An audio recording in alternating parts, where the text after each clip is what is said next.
lot of respect for Coach Fern and their program, their coaching staff, and tough challenge for us in here today. And again, they're in first place for a reason, and they did the job today. Coach, 30 minutes, tie game. What did you kind of see change in the last 10 minutes or so? Well, I mean, I think there's a number of things. Obviously, we struggled to score the basketball. I mean, in terms of we got some looks, particularly in the first half as we evaluated our shot quality. I mean, we have a chance to look at that stuff at halftime, and we got some good looks. And you get some paint kick-out shots, or you get 2 feet in the paint. You know, you need to convert some of those. And again, we didn't. And so it's a rock fight again defensively. And then in the second half, what ends up happening is at some point, sometimes the pipes burst defensively, and the fact that Brandon went down and couldn't play. Ezra had 4 fouls, so obviously we were non-traditional. We went to 5 guards at one point, just trying to space the floor, and started switching on defense, and that actually worked for about 2 minutes, and we cut the lead to 2.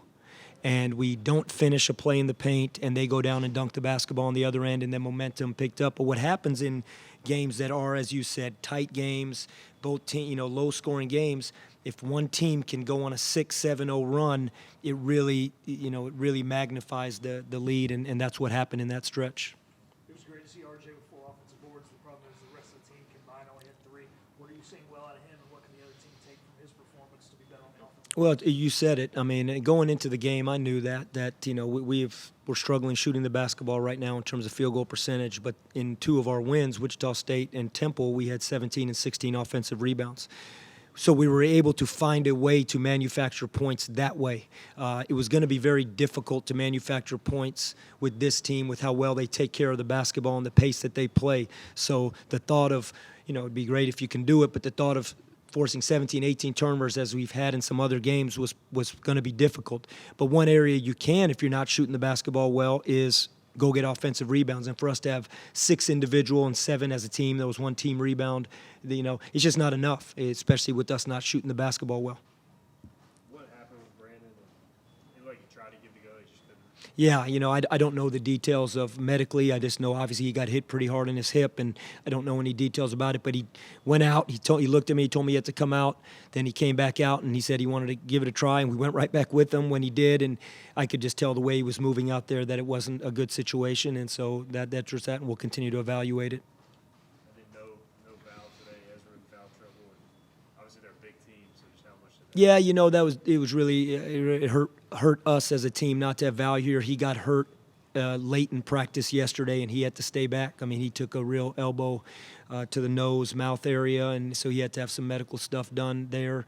And so that did hurt because, in this kind of game, he can give you those minutes that at least from a physical standpoint and size-wise, because they got a great front line. I mean, Milicic has, 5 block shots, and, and Jackson is very hard to deal with in there just on the glass. And so we obviously were undersized, and I thought Sear fought what he could. We tried Cal in there, Ezra with the 4 fouls, and again with Brandon being in foul trouble, we had to, go a different route for a little bit and try a small lineup. And again, I thought it was effective, but when you're down and you're with a small lineup, eventually a good team is going to find a crack in that armor, whether it's on the offensive glass, whether it's a cut, off-ball cut, because the guys are doing stuff that they're not accustomed to doing.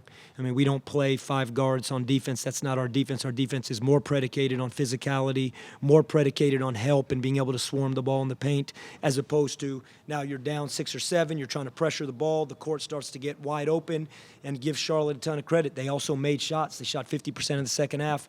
And again, I'll say it, and I'll keep saying it, there's a reason they're in first place, and Coach Fern and their program, what they're doing, and they showed it tonight. Crowd tonight for the first 30 minutes. Anytime they got going, your team seemed to respond.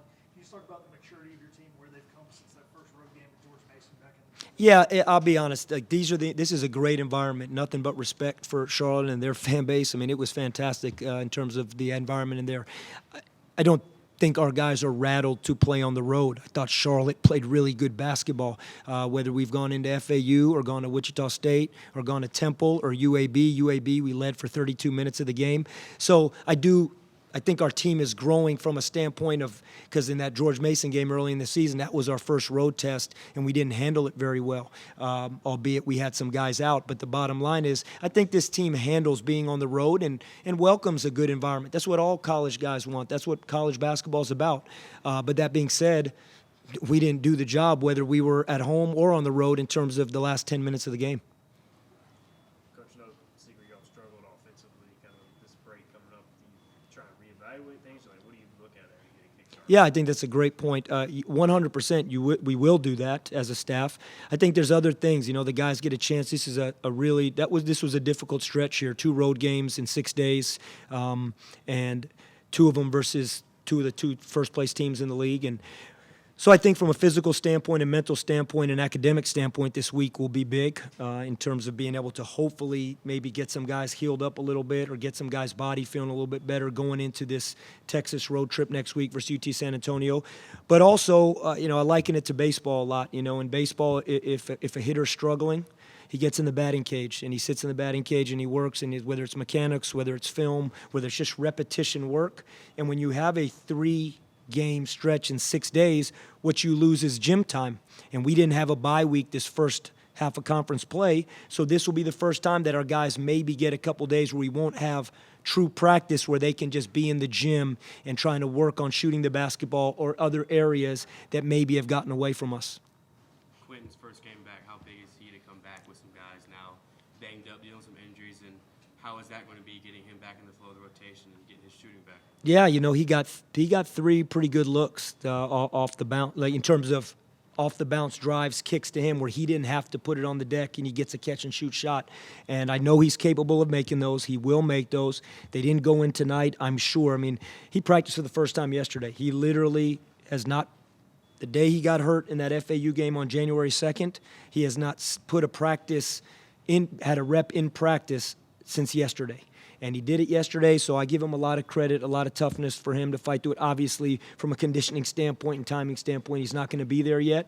But I like what he gave us tonight. And, hopefully as the season goes and February goes, he helps allow us to stretch the floor out a little bit, because that's where we're struggling right now.